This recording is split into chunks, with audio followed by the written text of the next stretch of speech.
Hello दोस्तों, welcome to our YouTube channel. I hope you all are well. तो दोस्तों, आज से हम एक नई वीडियो सीरीज स्टार्ट करने जा रहे हैं जिसमें हम कवर करेंगे उत्तराखंड के प्रमुख विभूतियां और व्यक्तित्व, जो भी फेमस पर्सनैलिटी, जो फेमस व्यक्तित्व हैं उत्तराखंड के, जो इतिहास के हैं, वर्तमान के हैं, तो जितने भी व्यक्तित्व हुए हैं हम सभी को कवर करने की कोशिश करेंगे। और दोस्तों, यह सीरीज का पार्ट 1 है। और इसके साथ साथ दोस्तों, हमने गढ़वाल के पंवार राजवंश की भी सीरीज को स्टार्ट किया है, जिसमें मैं अभी तक 6 वीडियो लेक्चर अपलोड कर चुका हूं। तो दोस्तों, अगर आपने अभी तक उस वीडियो सीरीज को नहीं देखा है तो उसका लिंक भी आपको डिस्क्रिप्शन बॉक्स में मिल जाएगा, तो आप उस वीडियो सीरीज को भी देख सकते हैं। और दोस्तों, वीडियो स्टार्ट करने से पहले एक छोटी सी रिक्वेस्ट, अगर आपको हमारे द्वारा बनाए गए वीडियोस पसंद आ रहे हैं तो इन्हें अधिक से अधिक लाइक और शेयर कीजिए, और चैनल को अगर आपने सब्सक्राइब नहीं किया है तो चैनल को सब्सक्राइब जरूर कीजिए। तो चलिए दोस्तों, स्टार्ट करते हैं उत्तराखंड के प्रमुख व्यक्तित्व की सीरीज का पार्ट 1। और आज हम जिन जिन व्यक्तियों के बारे में जानेंगे उनके मैंने नाम नोट कर रखे हैं। तो हम स्टार्ट करेंगे मौलाराम तोमर से, फिर तीलू रौतेली, रानी कर्णावती, जिया रानी, एडवर्ड जिम कॉर्बेट, गुमानी पंत और फ्रेडरिक विल्सन के बारे में। तो इन टोटल 7 लोगों को मैं इस पार्ट 1 में कवर करूंगा और कोशिश करूंगा कि जितने भी मुझे फैक्ट मिले हैं वो सभी के सभी फैक्ट मैं आपके सामने पेश करूं, जिससे कि पेपर में अगर इनमें से किसी भी व्यक्ति से रिलेटेड कोई क्वेश्चन आता है तो आपका गलत ना हो। हमारी कोशिश यही रहती है दोस्तों। तो चलिए स्टार्ट करते हैं आज की वीडियो। तो फर्स्ट हम देखेंगे मौलाराम तोमर। ठीक है दोस्तों, आप पिछले जो उत्तराखंड के पेपर हुए हैं उनको उठा लीजिए, कहीं ना कहीं से किसी न किसी पेपर में मौलाराम जी से रिलेटेड क्वेश्चन आते ही रहते हैं और कई बार विवाद का विषय भी बन जाते हैं। तो आप ध्यान रखिएगा। तो बहुत इंपॉर्टेंट पर्सनैलिटी है उत्तराखंड की मौलाराम तोमर। तो मौलाराम तोमर कौन थे? तो मौलाराम तोमर का जो सबसे पहला पॉइंट आप नोट करेंगे, यह गढ़वाली शैली के चित्रकार हैं। ठीक है दोस्तों, तो गढ़वाली शैली के प्रसिद्ध चित्रकार रहे हैं मौलाराम तोमर। तो पहला पॉइंट तो यही याद रखने कि मौलाराम तोमर कौन थे, तो गढ़वाली शैली के प्रसिद्ध चित्रकार थे। उसके अतिरिक्त जो इनका जन्म हुआ था वो हुआ था 1743 ईस्वी में। ठीक है दोस्तों, तो 1743 ईस्वी में इनका जन्म होता है। कहाँ हुआ था? तो ये ध्यान रखिएगा कि श्रीनगर गढ़वाल में इनका जन्म हुआ था। तो मौलाराम तोमर का जन्म 1743 में श्रीनगर गढ़वाल में हुआ था। उसके अतिरिक्त जो इनके गुरु थे वो कौन थे? तो इनके गुरु थे राय सिंह। जो मौलाराम तोमर के गुरु हैं वो हैं राय सिंह। ठीक है दोस्तों, उसके अतिरिक्त जो एक क्वेश्चन ये भी आया था पेपर में कि मौलाराम जी के जो वंशज थे वो क्या थे? तो मौलाराम जी के वंशज जो थे वो थे सुनार। ठीक है दोस्तों, तो मौलाराम जी के वंशज सुनार माने जाते हैं, ऐसा इतिहास में पता चलता है। तो ध्यान रखिएगा, ये क्वेश्चन पेपर में पूछा जा चुका, सारे ही क्वेश्चन पूछे जा चुके हैं किसी न किसी पेपर में, इसीलिए हर क्वेश्चन को इंपॉर्टेंट है, आप नोट जरूर करिएगा। तो मौलाराम जो हैं वो गढ़वाली शैली के प्रसिद्ध चित्रकार हैं, जिनका जन्म 1743 में श्रीनगर गढ़वाल में हुआ था। इनके गुरु राय सिंह थे और जो मौलाराम जी के वंशज हैं वो सुनार माने जाते हैं। ठीक है दोस्तों, उसके अतिरिक्त जो मौलाराम जी की माता हैं वो हैं रामा देवी। जो मौलाराम जी की माता है वो है रामा देवी। ठीक है दोस्तों, और जो मौलाराम जी के पिता है वो होंगे मंगत राम। जो पिता है वो कौन है? मंगत राम। ये क्वेश्चन भी पूछा गया था पेपर में, तो मौलाराम जी के पिता का नाम क्या है? तो मंगत राम, आप याद रखिएगा। उसके अलावा मौलाराम जी की जो कुल देवी रही हैं, जो कुल देवी हैं वो वही हैं जो पवारों की भी कुल देवी हैं, राज राजेश्वरी। ठीक है दोस्तों, तो राज राजेश्वरी इनकी कुल देवी रही है। उसके अतिरिक्त जो मौलाराम जिसकी उपासना करते थे, तो ये उपासना किया करते थे जगदम्बा काली की। तो याद रखिएगा, जगदम्बा काली के उपासक रहे हैं कौन? मौलाराम। तो जगदम्बा काली के उपासक हैं मौलाराम। ठीक है दोस्तों, तो ये पॉइंट भी आप याद रखिएगा। तो यहाँ से हमने जितने भी पॉइंट आपको देखे तो ध्यान रखिएगा कि जगदम्बा काली के उपासक हैं मौलाराम, इनके पिता का नाम है मंगतराम, माता का नाम है रामा देवी, जो इनके वंशज है वो रहे हैं सुनार, और गुरु है इनके राय सिंह।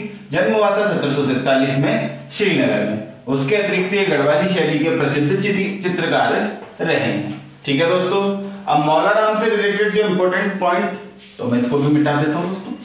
तो मौलाराम से रिलेटेड जो इंपॉर्टेंट पॉइंट और जो पेपर में आ सकते हैं देखते हैं आगे। तो दोस्तों, अगर आपने अभी तक चैनल को सब्सक्राइब नहीं किया तो चैनल को प्लीज सब्सक्राइब कीजिए, और वीडियो पसंद आता है तो इसको अधिक से अधिक लाइक और शेयर कीजिए। आप टेलीग्राम के थ्रू भी हमसे जुड़ सकते हैं, उसका लिंक भी आपको डिस्क्रिप्शन बॉक्स में मिल जाएगा। तो चलिए दोस्तों बढ़ते हैं आगे। तो मौलाराम जो हैं इनके समय में तो ध्यान रखिएगा औरंगजेब और दारा शिकोह के बीच जो राजगद्दी का युद्ध होता है उसमें औरंगजेब विजय होता है, तो दारा शिकोह जिसमें हार जाते हैं। ठीक है दोस्तों, तो दारा शिकोह के पुत्र हैं सुलेमान शिकोह, तो याद रखिएगा सुलेमान शिकोह दारा शिकोह के पुत्र हैं। तो सुलेमान शिकोह, ठीक है दोस्तों, तो सुलेमान शिकोह जो कि जिन्होंने 1658 अभी सन इनका 1658।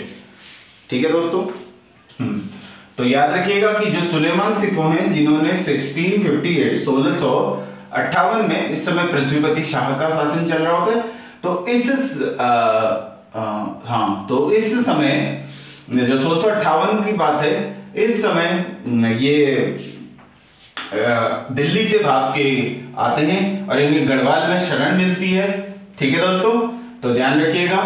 तो 1658 में तो इनके साथ जो मौलाराम के वंशज हैं वह भी इनके साथ सुलेमान शिकोह के साथ गढ़वाल आए थे। तो याद रखिएगा जो मौलाराम के वंशज हैं वो किसके साथ गढ़वाल आए थे? सुलेमान शिकोह के साथ। ठीक है दोस्तों, तो इनके वंशज जो थे वो कौन थे? वो थे रामदास और हरदास। ठीक है दोस्तों, यहीं से हम इनका ट्री बनाते हैं। तो जो रामदास और हरदास सुलेमान शिकोह के साथ गढ़वाल आए थे वही थे मौलाराम के वंशज। तो रामदास इनका पुत्र जो है वो रहेंगे हरदास। तो याद रखिएगा, तो रामदास के पुत्र हैं हरदास, दोनों ही आए थे। तो रामदास के पुत्र हरदास, हरदास के पुत्र रहेंगे हीरालाल, हरदास के पुत्र हैं हीरालाल।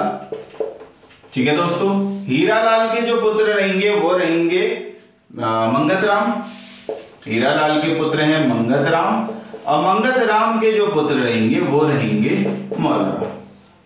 तो आप देख सकते हैं जो मौलाराम है वो कौन सी पीढ़ी को बिलोंग करते हैं? ये इस वंश की 5वीं पीढ़ी को बिलोंग करते हैं। ठीक है दोस्तों, तो ध्यान रखिएगा जो हरदास या इनको हरिदास भी कह सकते हैं, पेपर में अगर हरिदास भी दिखेगा तो आप कंफ्यूज मत होइएगा।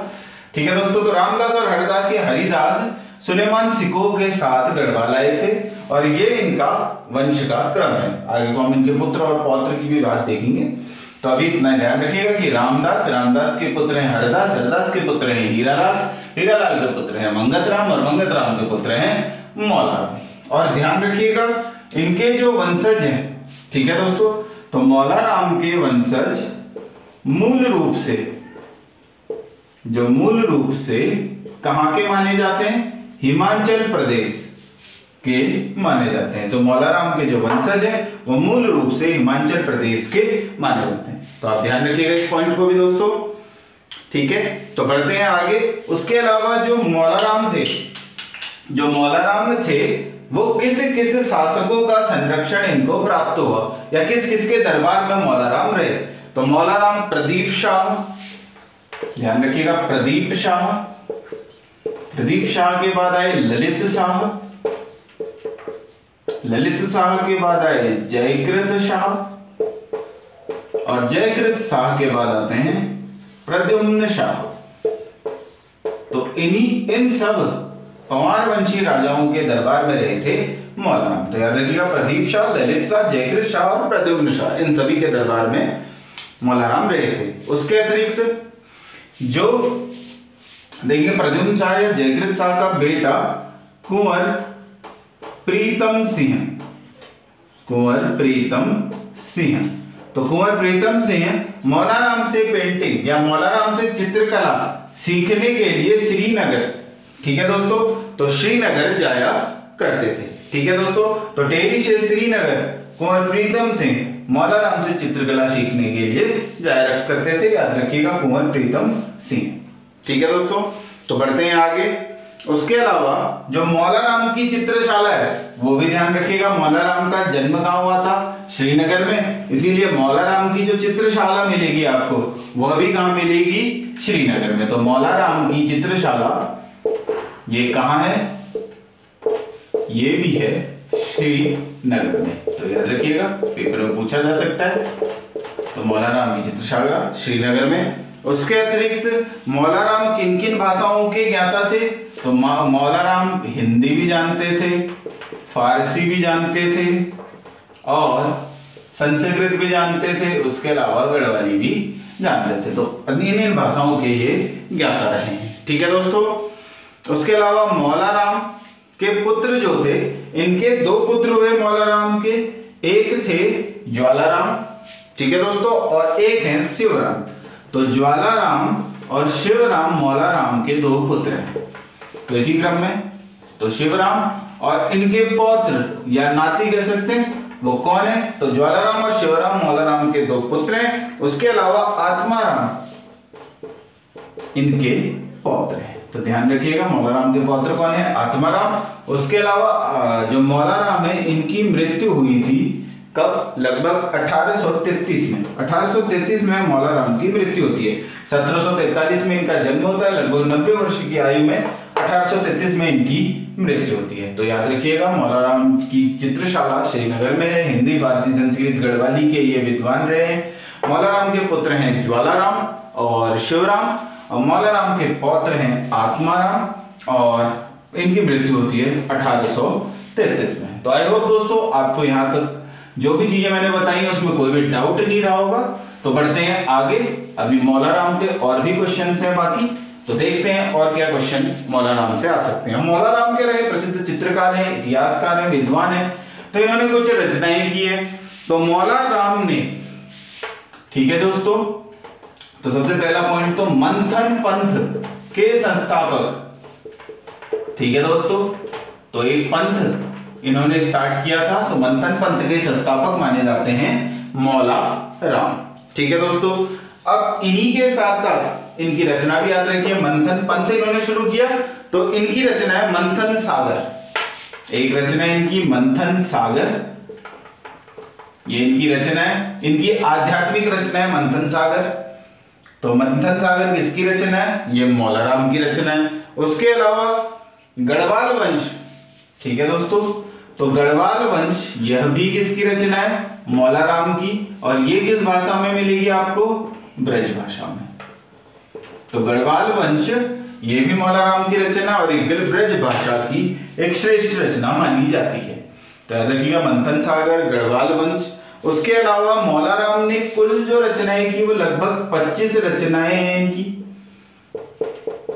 तो टोटल रचनाएं वो कितनी है? 25 हैं। उसके अतिरिक्त जो इनकी महत्वपूर्ण रचनाएं हैं, ठीक है दोस्तों, तो टोटल तो इन्होंने 25 रचनाएं की हैं, लेकिन जो एग्जाम पॉइंट ऑफ व्यू से हमारे इंपॉर्टेंट हैं, जो पूछी जा सकती हैं, उनका नाम याद रखिएगा। तो इनकी सबसे फेमस है वह श्रीनगर दुर्दशा, श्रीनगर दुर्दशा। दूसरी है मंथन सागर, ठीक है दोस्तों। उसके अलावा ऋतु वर्णन और अभिज्ञान शाकुंतलम का हिंदी अनुवाद भी मौलाराम ने किया है।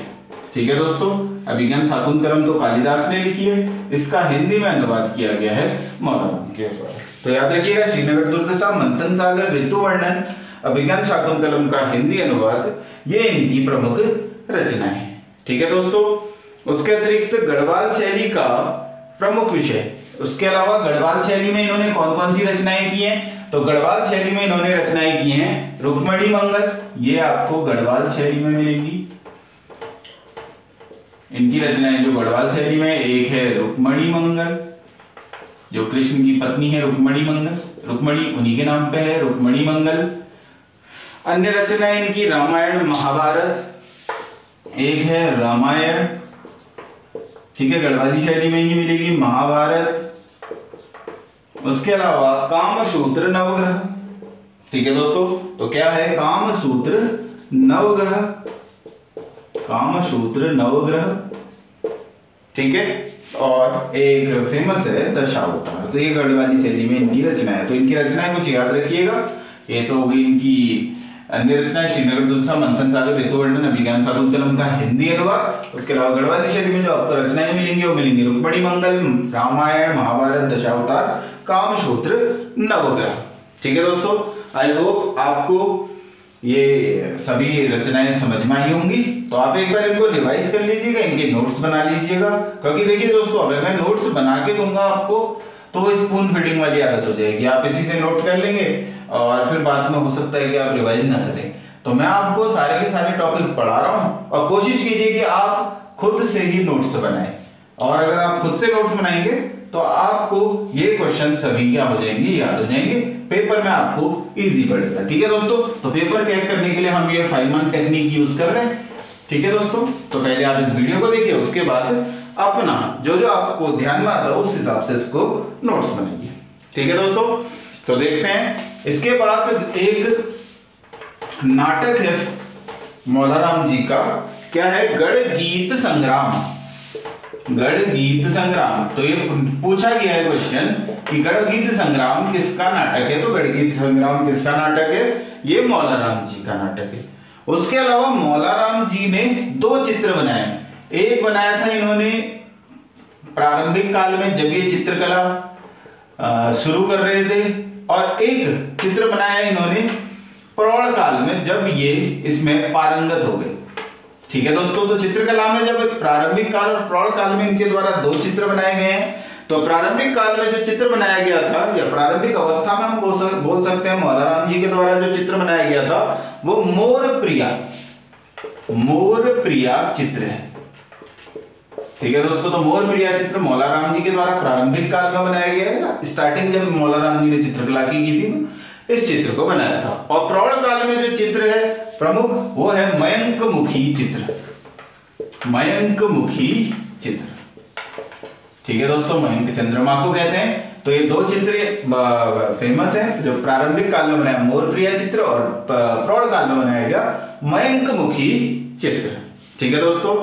तो उसके अलावा जो मौलाराम का राधा कृष्ण मिलन चित्र, एक बहुत फेमस चित्र है राधा कृष्ण मिलन चित्र, यह भी मौलाराम जी के द्वारा बनाया गया, ये विश्व प्रसिद्ध चित्र है मौलाराम जी का।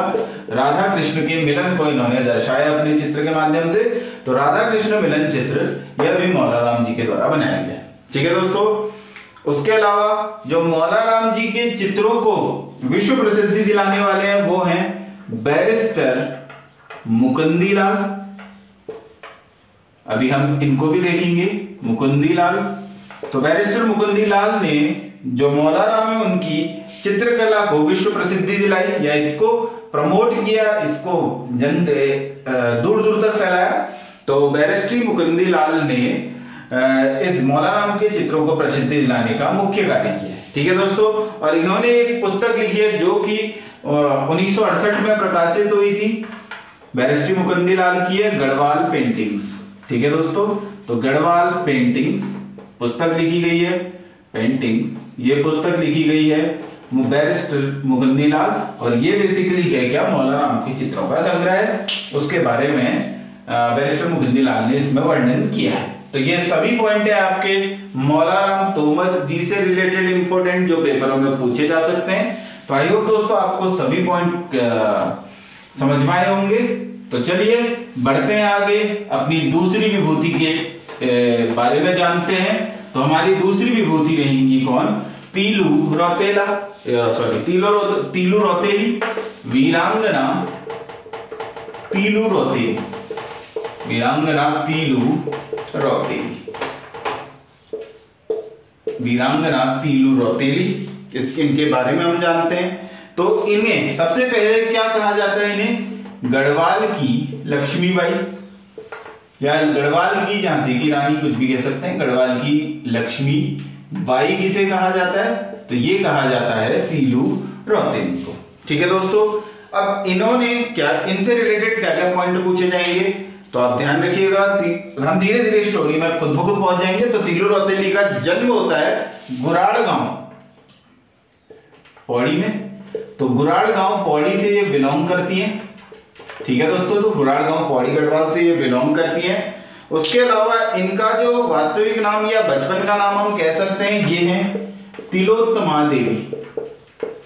तिलोत्तमा देवी इनका जो नाम था, तिलोत्तमा देवी था। यहीं से, अब तिलोत्तमा से इनको प्यार से लोग तीलू तीलू कहते थे, इसीलिए इनको नाम जो मिला तीलू रौतेली बोला गया। तो इनको ऐसे नाम जो था वो था तिलोत्तमा देवी। लगभग 22 वर्ष की आयु में ये वीरगति को प्राप्त हो जाती है और इनके पवाड़े भी हमें देखने के लिए मिलेंगे, सुनने के लिए मिलेंगे।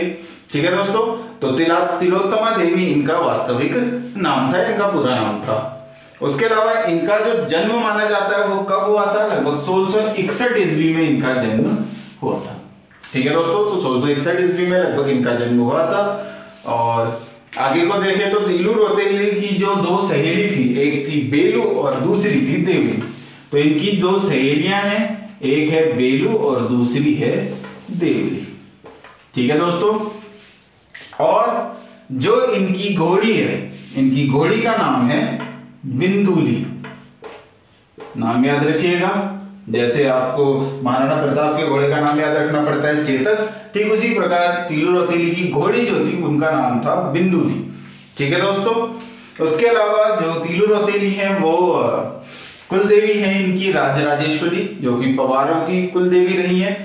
उसके अलावा इनके दो जो भाई थे, एक थे वो थे भक्तु और पथवा। ठीक है दोस्तों, तो भक्तु और पथवा इनके दो भाई हैं। तो याद रखिएगा, ये इनकी सहेलियां हैं। इनकी सहेली थी बेलू और देवली, ये इनकी घोड़ी है बिंदुली, इनके भाई हैं भक्तु और पथवा। ठीक है दोस्तों, उसके अलावा जिस समय तीलू रौतेली, ठीक है दोस्तों, तीलू रौतेली जिस समय युद्धों में शामिल हुई थी, उस समय किसने गढ़वाल पर आक्रमण किया था? तो कत्यूरी राजा धामशाही, एक राजा है, कौन है? कत्यूरी राजा धामशाही ने गढ़वाल पर आक्रमण किया था। तो याद रखिएगा, कत्यूरी राजा धामशाही ने तीलू रौतेली के समय पे गढ़वाल पर आक्रमण किया था। ठीक है दोस्तों, अब ये जो समय है वो है हमारे मानशाह का समय। ठीक है दोस्तों, तो मानशाह ने, ठीक है ना, तो याद रखिएगा यहां से कुछ क्वेश्चन है कि क्या है कि मानशाह ने कत्यूरी राजा धामशाही से लड़ने के लिए, ठीक है, जो सेना है वो मानशाह ने कहां भेजी? जो मानशाह थे उन्होंने खैरगढ़ में सेना भेजी थी। ठीक है दोस्तों, याद रखिएगा, मानशाह जो है उन्होंने खैरगढ़ में सेना भेजी थी। उसके बाद कत्यूरियों को रोकने के लिए खैरगढ़ में सेना भेजी गई थी। उसके अलावा जो तीलू रौतेली के पिता हैं, ठीक है दोस्तों, तो सबसे पहले इनके पिता जो भूप सिंह हैं, जो तीलू रौतेली के पिता हैं भूप सिंह, वह इसी युद्ध जो खैरगढ़ में होता है, जिसे सराई खेत का युद्ध बोलते हैं, तो सराई खेत के युद्ध में शहीद होते हैं। सराई खेत का युद्ध होता है जिसमें तीलू रौतेली के पिता भूप सिंह शहीद हुए थे। ठीक है दोस्तों, और इनके जो दो भाई थे वो किधर मारे गए थे? इनके जो दो भाई थे वो कांडा के युद्ध में, याद रखिएगा, कांडा के युद्ध में इनके दो भाई शहीद होते हैं। तो कांडा के युद्ध में इनके दोनों भाई शहीद हुए थे और जो पिताजी थे वो थे सराई खेत के युद्ध में शहीद हुए थे। जो पिता हैं इनके वो हैं भूप सिंह। ठीक है दोस्तों, तो लगभग 15 वर्ष की आयु में तीलू रौतेली रणभूमि में कूद जाती हैं या युद्ध में पार्टिसिपेट कर लेती हैं, लगभग सिर्फ मात्र 15 वर्ष की आयु में। उसके अलावा जो तीलू रौतेली की सहेली है, ठीक है दोस्तों, जो बेलू है और देवली, ये शहीद होती हैं भिलड़ भौड़ के युद्ध में। नाम याद रखिएगा, भिलड़ भौड़ के युद्ध में, भिलड़ भौड़ के युद्ध में इनकी सहेली शहीद हुई थी। ठीक है दोस्तों, तो भिलड़ भौड़ के द्वितीय युद्ध हो गए, सराय खेत का युद्ध। ठीक है दोस्तों। भिलर मौड़ का युद्ध जिसमें इनकी सहेलियां शहीद होंगी। कांडा का युद्ध जिसमें इनके दोनों भाई शहीद होते हैं। और सरायखेत के युद्ध में ही, ठीक है दोस्तों, तो सरायखेत का युद्ध जो होता है इधर पर कोई इनकी घोड़ी बिंदुली भी क्या होती है, वीरगति को प्राप्त होती है। और ध्यान रखिएगा लगभग 22 वर्ष की आयु में, इस समय तीलू रौतेली 22 वर्ष की हो चुकी थी, तो 22 वर्ष की आयु में कौन सी नदी के किनारे, तो 22 वर्ष की आयु में पूर्वी नयार नदी के किनारे, पूर्वी नयार जो दूधा तूली श्रृंखला से निकलती है, पूर्वी नयार नदी के किनारे किसने तीलू रौतेली की हत्या कर दी, तो कत्यूरी सैनिक रामू रजवार। ठीक है दोस्तों, तो कत्यूरी सैनिक रामू रजवार ने तीलू रौतेली की हत्या करी थी पूर्वी नयार नदी के तट पर। याद रखिएगा रामू रजवार ने 22 वर्ष उस समय तीलू रौतेली की उम्र थी, तो पूर्वी नयार नदी के तट पर रामू रजवार जो कि कत्यूरी सैनिक थे, इन्होंने इनकी हत्या करी। ठीक है दोस्तों, उसके अलावा पौड़ी के वीरोखाल, ठीक है दोस्तों, तो पौड़ी के वीरोखाल में तीलू रौतेली की क्या मिलेगी आपको, मूर्ति लगी हुई है। तीलू रौतेली की मूर्ति कहां लगी है, पौड़ी के वीरोखाल में। उसके अलावा हर साल 8 अगस्त को तीलू रौतेली की जयंती भी मनाई जाती है। ठीक है दोस्तों, तो हर साल 8 अगस्त को तीलू रौतेली की जयंती मनाई जाती है। उसके अलावा एक प्रमुख मेला है रणभूत मेला, वो भी इनकी याद में लगता है। तो पौड़ी गढ़वाल का फेमस मेला है रणभूत मेला, वो भी इनकी याद में लगता है। तो ये कुछ पॉइंट है तीलू रौतेली से रिलेटेड जो पेपरों में पूछे जा सकते हैं, तो आप सभी को याद रखिएगा। ठीक है दोस्तों, तो आई होप आपको ये सभी चीजें समझ में आई होंगी। इसमें जो सबसे महत्वपूर्ण है, एक तो जयंती याद रखिएगा 8 अगस्त को मनाई जाती है। उसके अलावा पौड़ी के वीरोखाल में तीलू रौतेली की मूर्ति लगी हुई है। रणभूत मेला किसको समर्पित है, तीलू रौतेली को। उसके अलावा गढ़वाल की लक्ष्मीबाई किन्हें कहते हैं, तीलू रौतेली। तो तीलू रौतेली के समय किस कत्यूरी शासक ने गढ़वाल पर आक्रमण किया, राजा धामशाही ने। ठीक है दोस्तों, उसके अलावा इस सरायखेत के युद्ध में तीलू रौतेली की घोड़ी बिंदुली, और जिस समय कत्यूरी शासक ने आक्रमण किया था उस युद्ध में इनके पिता भी शहीद होते हैं। ठीक है दोस्तों, याद रखिएगा ये सभी पॉइंट हैं जो पेपर में पूछे जा सकते हैं। चलिए बढ़ते हैं हम अगले विभूति के बारे में जानते हैं। तो दोस्तों अगर आपको कोई भी डाउट होता है तो आप कमेंट सेक्शन में हमसे पूछ सकते हैं। हम कोशिश करेंगे कि आपके डाउट जल्द ही क्लियर कराते हैं। तो देखते हैं दोस्तों हम अगली विभूति के बारे में। तो अगली विभूति हमारी रानी कर्णावती।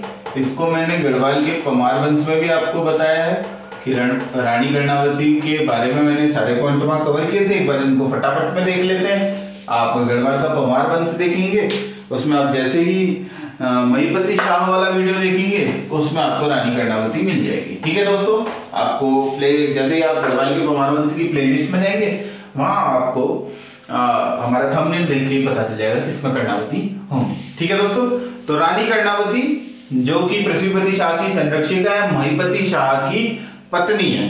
ठीक है दोस्तों, इन्हें नागकटी रानी भी कहा जाता है, क्योंकि जब 1635 या 36 में जब शाहजहां ने गढ़वाल पर आक्रमण किया था तो शाहजहां के सैनिकों को पकड़कर इन्होंने उनकी नाक कान काट ली थी। और जो शाहजहां के सेनापति है नवाजत खां, उन्होंने इस घटना से आहत होकर या इस घटना इनसे डरकर या शाहजहां के भय से दिल्ली में जाके आत्महत्या कर ली थी। तो नागकटी रानी के नाम से भी जानी जाती है रानी कर्णावती। उसके अलावा गढ़वाल की दुर्गावती भी बोला जाता है रानी कर्णावती को। ठीक है दोस्तों, और रानी कर्णावती के समय में शाहजहां ने गढ़वाल पर आक्रमण किया था। पहला मुगल आक्रमण किसके समय पे हुआ था, रानी कर्णावती के समय पे हुआ था। ठीक है दोस्तों, उसके अलावा रानी कर्णावती का महल, क्योंकि रानी कर्णावती ने जो देहरादून है उसकी राजधानी बनाई थी नवादा, तो नवादा में रानी कर्णावती का महल भी स्थित है। और देहरादून का नाम बदलकर इन्होंने अपने पुत्र पृथ्वीपति शाह के नाम पे पृथ्वीपुर रख दिया था। उसके अतिरिक्त इन्होंने देहरादून के ही अंदर करणपुर नामक क्षेत्र बसाया था, करणपुर नामक नगर भी बसाया था। तो याद रखिएगा नवादा को बनाया गया देहरादून की राजधानी, देहरादून का नाम बदल दिया गया पृथ्वीपुर और देहरादून के अंदर एक नगर स्थापित किया गया करणपुर। सारे ही काम किए गए रानी कर्णावती। उसके अलावा एक फेमस है राजपुर कैनाल का निर्माण, वो भी किसके द्वारा कराया गया है? रानी कर्णावती के द्वारा। ठीक है दोस्तों, ये सभी देहरादून में है। ठीक है दोस्तों, हाँ, और जो रानी कर्णावती इनके सेनापति होंगे माधो सिंह भंडारी। उसी वीडियो में इनके बारे में भी आपको पॉइंट मिल जाएंगे, तो ध्यान रखिएगा। तो माधो सिंह भंडारी रहेंगे सेनापति। ये महिपति शाह के भी सेनापति थे, रानी कर्णावती के भी सेनापति थे। ठीक है दोस्तों, या पृथ्वीपति शाह के संरक्षक जो रहेंगे वो रहेंगे रानी कर्णावती और जो सेनापति माधो सिंह भंडारी। ठीक है दोस्तों, तो ये कुछ पॉइंट है। और ध्यान रखिएगा, जहां पर वो रानी कर्णावती ने मुगल सैनिकों को हराया था या उनकी फतेह हुई थी, तो उस जगह का नाम उन्होंने रख दिया फतेहपुर। ये भी किससे संबंधित है? रानी कर्णावती से। आई होप दोस्तों ये सब पॉइंट आपको समझ में आए होंगे। और इसको डिटेल में आपको पढ़ना है तो आप हमारे गढ़वाल के पवार वंश में महिपति शाह वाली वीडियो देख लीजिए, आपको उसमें मिल जाएगा। प्लेलिस्ट का लिंक आपको डिस्क्रिप्शन बॉक्स में मिल जाएगा। ठीक है दोस्तों, तो चलिए बढ़ते हैं आगे और जानते हैं अगली विभूति के बारे में। तो अगली विभूति जो हमारी रहेगी वो रहेगी जिया रानी। जिया रानी। ठीक है दोस्तों, तो जिया रानी कौन थी? जिया रानी कत्यूरी शासक प्रीतम देव, कत्यूरी शासक प्रीतम देव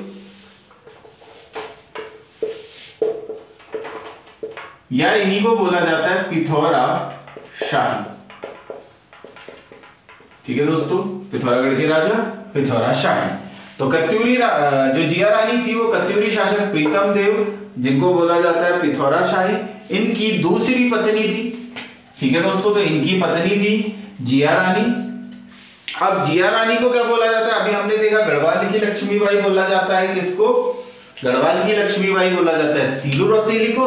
तो कुमाऊं की लक्ष्मीबाई किन्हें बोला जाता है? जिया रानी को। तो कुमाऊं की लक्ष्मीबाई बोला जाता है किसको? जिया रानी को। ठीक है दोस्तों, अब जिया रानी इनके बचपन का नाम क्या था? मौला देवी। मौला नाम से कंफ्यूज मत होइए, मौला देवी इनके बचपन का नाम था। ठीक है दोस्तों, इनको उपनाम क्या दिया गया है? जैसे तिलोत्तमा देवी तो तीलू बोलते थे, ये मौला देवी थे तो इनको उपनाम दिया गया पिंगला या फ्योला। पिंगला या फ्योला,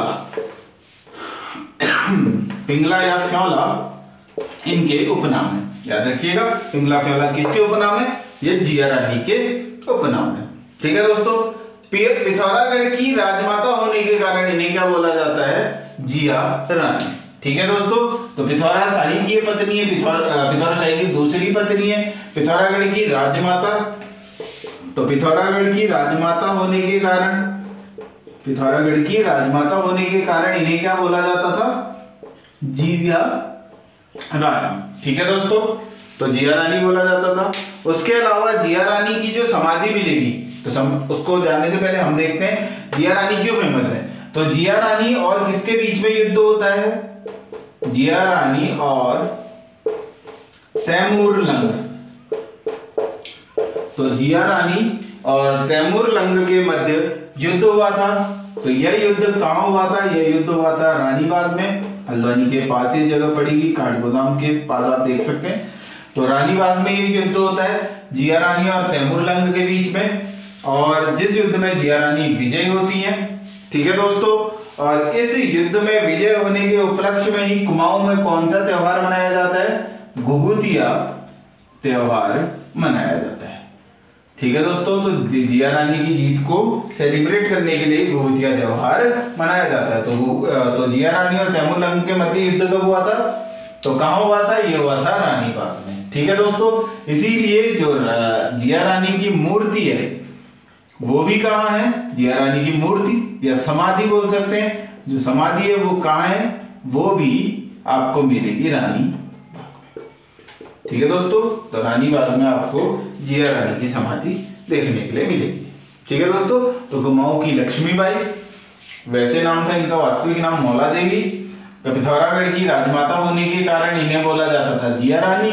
और जिया रानी और तैमूरलंग के मध्य युद्ध हुआ था रानी बाग में, जिसमें जिया रानी की विजय हुई। और इस उपलक्ष्य में हर साल मनाया जाता है कुमाऊं क्षेत्र में घुघुतिया त्योहार।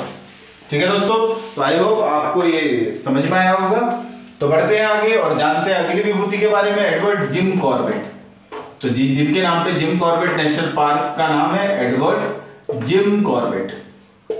तो एडवर्ड जिम कॉर्बेट कौन थे? ये प्रसिद्ध शिकारी, पर्यावरण प्रेमी और लेखक हैं। ठीक है दोस्तों, तीनों ही हैं, शिकारी भी हैं, पर्यावरण प्रेमी भी और लेखक भी हैं। इनका जन्म कहाँ हुआ था? नैनीताल में, नैनीताल में 1875। ठीक है दोस्तों, आप इसको याद रख सकते हैं। ठीक इसके लगभग 98 साल जो 1973 है, नैनीताल के जिम कॉर्बेट पार्क में क्या स्टार्ट किया गया? प्रोजेक्ट टाइगर शुरू किया गया था। तो इससे आप याद रख सकते हैं कि 1875 में जन्म हुआ था एडवर्ड जिम कॉर्बेट का। कहां? नैनीताल में। ठीक है दोस्तों, इनके पिता का नाम था क्रिस्टोफर विलियम।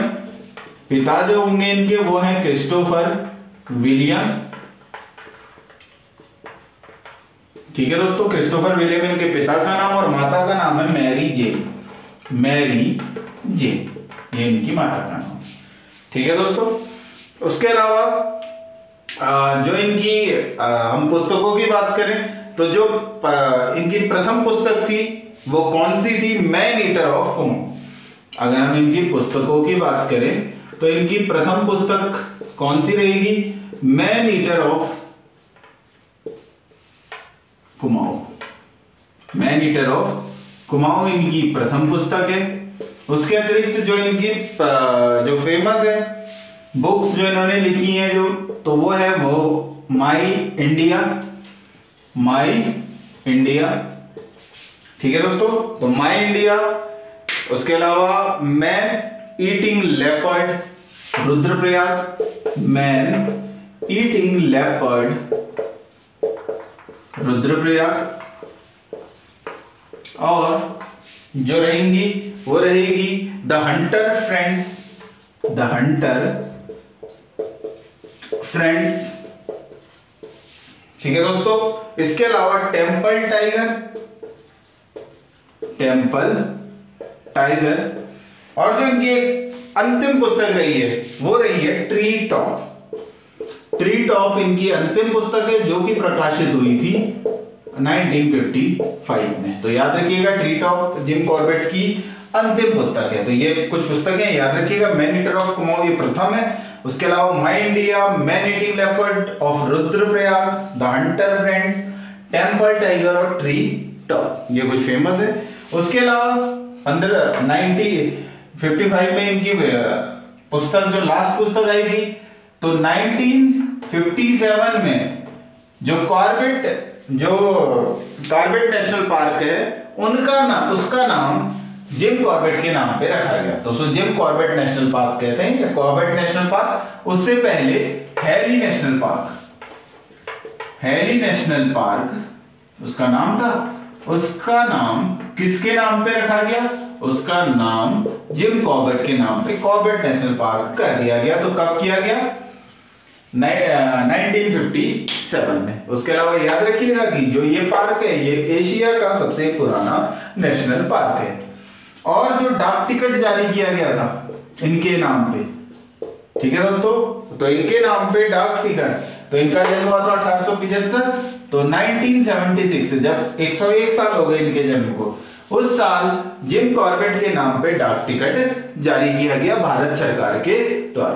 तो इन सब पॉइंट्स को आप याद रखिएगा।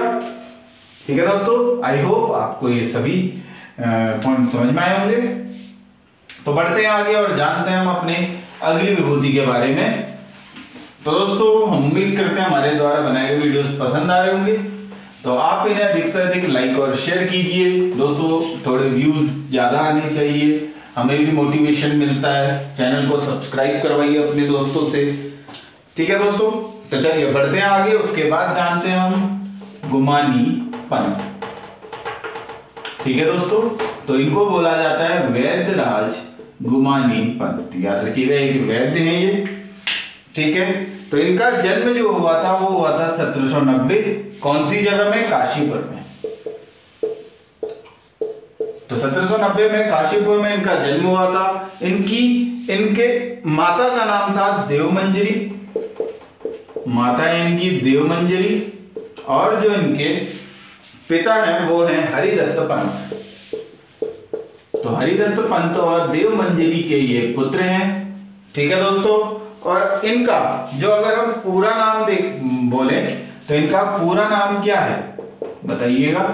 इनका पूरा नाम है लोक रत्न पंत, या बोलते हैं लोकनाथ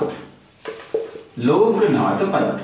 तो कुछ भी आ सकता है, लोकनाथ पंत या लोकरत्न पंत किसे बोला जाता है? तो गुमानी पंत को ही लोकरत्न या लोकनाथ पंत बोला जाता है। ठीक है दोस्तों, तो गुमानी पंत का पूरा नाम या वास्तविक नाम क्या है? लोकनाथ या लोकरत्न पंत। अब गुमानी को नाम क्यों मिला?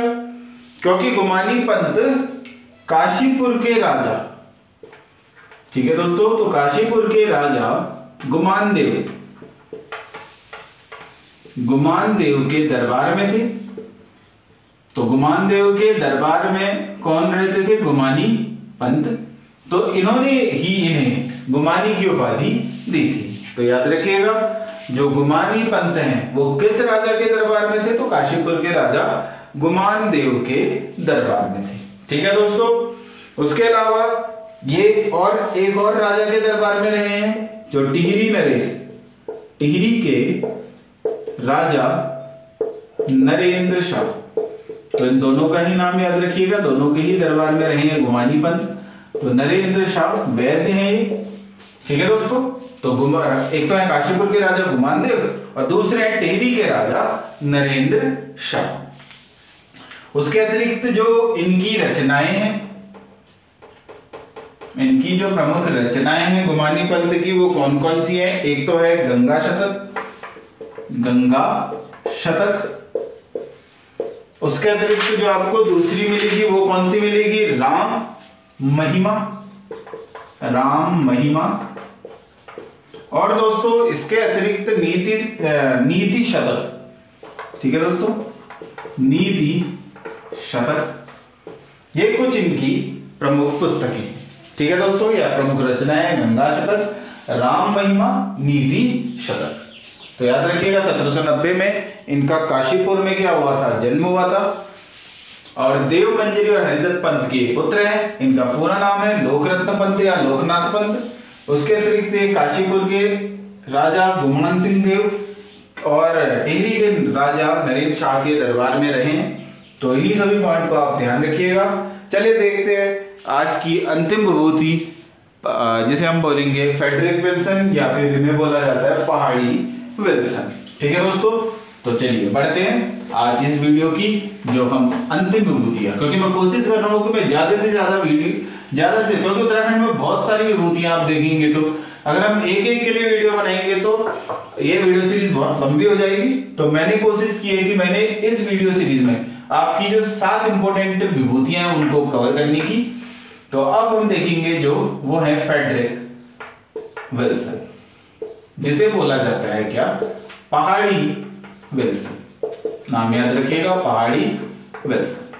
ठीक है दोस्तों, तो फ्रेडरिक विल्सन को ही बोला जाता है पहाड़ी विल्सन। उसके अलावा जो फ्रेडरिक विल्सन के मजदूर थे इन्हें क्या बोलते थे? राजा विल्सन। ठीक है दोस्तों, तो पहाड़ी विल्सन के या फ्रेडरिक विल्सन के मजदूर उन्हें राजा विल्सन भी कहा करते थे। ठीक है ना? और जो फ्रेडरिक विल्सन है उन्होंने अपना सारा का सारा जीवन, जब ये उत्तराखंड में आए तो इन्होंने उत्तराखंड में ही रहे, वहीं इन्होंने खेती बाड़ी की, वहीं शादी की, तो पहाड़ को ही समर्पित कर दिया, इसीलिए इनको क्या बोला जाता है? पहाड़ी विल्सन भी कहा जाता है। ठीक है दोस्तों, तो जो मुखवा गांव था, तो मुखवा गांव की, ठीक है दोस्तों, तो मुखवा गांव की गुलाबी रूथ।